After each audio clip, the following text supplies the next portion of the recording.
سبت مراد قريت ولا خذني وحارتني بذكري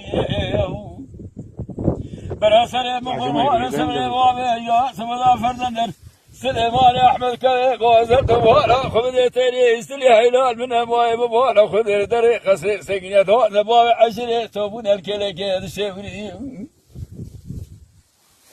هذا من سريخ دولة تركوا ربر زينك بدستور شيخ سيد فدي فيران شيخ صادق ربا شيخ وخراج تاني من يستلي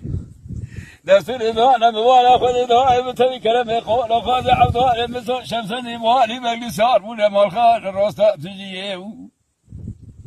ايلال من ما مرحبا وكري جلال يا وخبردان ساري حسين باشاي حيدري كو دلاوي مراد بقي من بريه فلك مالات شودي حيوان من اي ملاكين امال دنيا حزم يا كوز بخابر حوسا مالخرا حيوان مثل بيكيو دست الشيخ سيد افندي في رأي خالص بقي جبري كلا ولا تأشر خير وسوزيات ودار كلام جي قريب وانا برنا بدي سيب السبع كردك كودور دو هاكري ساعات تاغوش با شو هيدان بيجو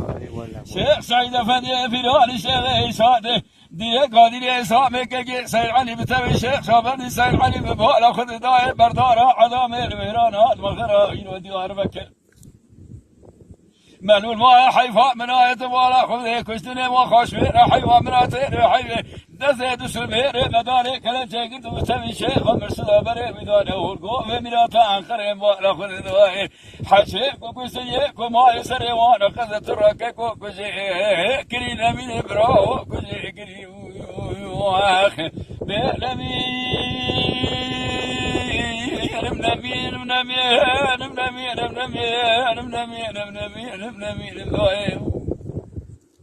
أنا بدي الشيخ سيد أفندي في رأيك جيت يا سيد الشيخ إنسان كبير باشا مخربتي يستلي